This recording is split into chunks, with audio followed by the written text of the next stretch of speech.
नमस्कार, आप देख रहे हैं वीके न्यूज और मैं दृष्टि उपाध्याय। महाराष्ट्र में उद्धव ठाकरे की सीएम कुर्सी पर मंडरा रहा खतरा अब टल चुका है। सूबे में हुए विधान परिषद चुनाव में उन्हें निर्विरोध चुन लिया गया है।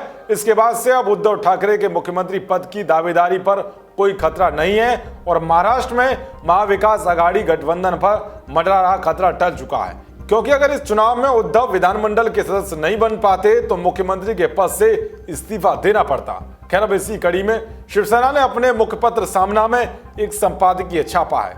इस संपादकीय में शिवसेना ने मोदी और शाह की तारीफ भी की है। जी हां, आपको सुनकर हैरानी हो रही होगी, लेकिन ये सच है। कांग्रेस और एनसीपी से हाथ मिलाने वाली शिवसेना ने जहां एक तरफ महाराष्ट्र बीजेपी के ऊपर तल्ख तेवर दिखाए, तो वहीं प्रधानमंत्री नरेंद्र मोदी और गृह मंत्री अमित शाह पर नरमी दिखाई है। जी हां, सामना संपादकीय में मोदी और शाह की तारीफ की गई है। शिवसेना ने लिखा है कि प्रधानमंत्री नरेंद्र मोदी और गृह मंत्री अमित शाह ने ही महाराष्ट्र राज्य को अस्थिर नहीं होने दिया। राजनीति में ऐसा होता रहता है, लेकिन महाराष्ट्र कोरोना संकट से जूझ रहा है। ऐसी स्थिति में विपक्ष की खोपड़ी में राजनीति के वायरस का बिलबिलाना ठीक नहीं है। आखिरकार मोदी शाह को ही टीका लगाकर इस वायरस का बंदोबस्त करना पड़ा।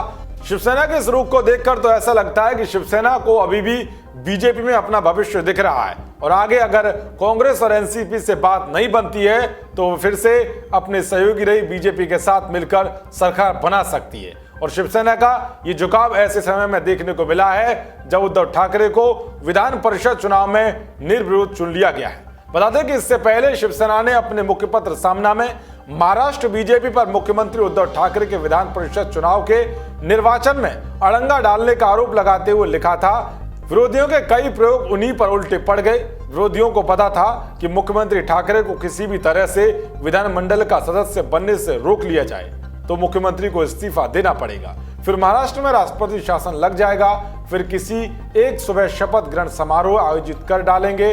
ऐसा सपना कुछ लोगों ने देखा था। उनके इरादे चकनाचूर हो गए और सपने भी टूट गए। सामना में आगे लिखा गया कि बीजेपी के चंद्रकांत पाटिल का अब भी कहना है कि महाराष्ट्र में कांग्रेस पार्टी में जल्द ही भूकंप आएगा, राज्य की राजनीति में बड़ी उथल पुथल होगी। अगर चंद्रकांत पाटिल ऐसी उथल पुथल मचाने की कोशिश कर रहे हैं तो ये उनका राजनीतिक अधिकार है। 5 महीने पहले एनसीपी में सेंध लगाकर सरकार बनाने का प्रयोग तो नाकाम हो गया। अब अगर वो कांग्रेस में भूकंप लाकर महाराष्ट्र में उथल पुथल मचाना चाहते हैं तो उन्हें कौन रोकेगा।